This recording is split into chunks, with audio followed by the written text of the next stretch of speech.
Varžybą šiandien nelabai susiklostymum, susirinkom ne pagrindiniai žaidėjai, bet per šias varžybas akcentavom labiau gynybą nei puolimą, tai manau kažkiek šitą įgyvendinom, bet dabar pradėjom daugiau susižaisti ir manom, tolimesnėse varžybose sužaisim tikrai geriau ir pakilsim turnyrinį lentelę. Noriu pasveikinti visas komandas su naujais metais.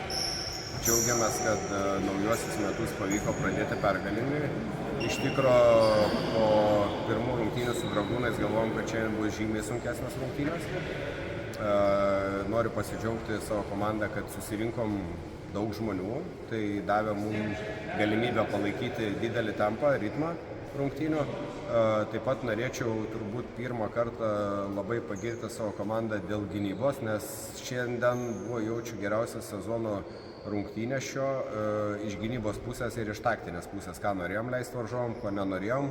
Buvo klaidų, bet sakau, tą, ką mačiau, žavėjaus, ypač žinant, kad jie po švenčių, kad jie nesportavę, tai puolime aišku dar yra ką padirbėti, patobulinti, bet šiaip džiaugiuosi, tikrai džiaugiuosi ir linkiu varžovom nenuleisti galvos, nes manau, jie įsivažiuos dar.